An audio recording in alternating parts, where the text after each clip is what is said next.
కన్యక గర్భవతి కుమారుని కని అతనికి ఇమ్మానుయేలు అని పేరు పెట్టు. ఇమ్మానుయేలు అంటే దేవుడు మనకు తోడు. యోబు అంటాడు ఆ తోడు గురించే కదా, ఆ తోడు గురించే కదా నేను ఏమడిగాను తెలుసా?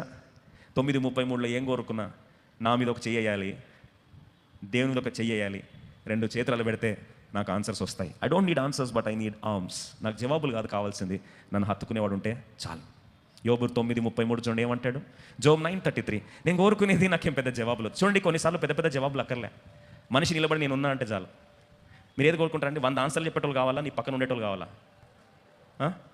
100 ఆన్సర్లు చెప్పేటోళ్ళు చాట్ జీపీటీ ఉంది, నువ్వు ఎన్ని క్వశ్చన్లు అయినా చెప్తుంది పక్కన, కానీ నేనున్నా నీ పక్కన అనేది బాగుంటుందా? 100 క్వశ్చన్లకు ఆన్సర్ చెప్పడం బాగుంటారా? మీకు ఏది కావాలండి? మాకు 2 కావాలంటారా? యోబు అంటాడు మా ఇద్దరి మీద చెయ్యి ఉంచదగిన మధ్యవర్తి మాకు లేడు.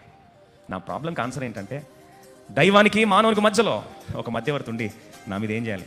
చెయ్యి ఉంచి, యోబు నేనున్నా, నీకు ఆన్సర్లు అక్కర్లే, ఐ యామ్ ఎన్ ఆన్సర్.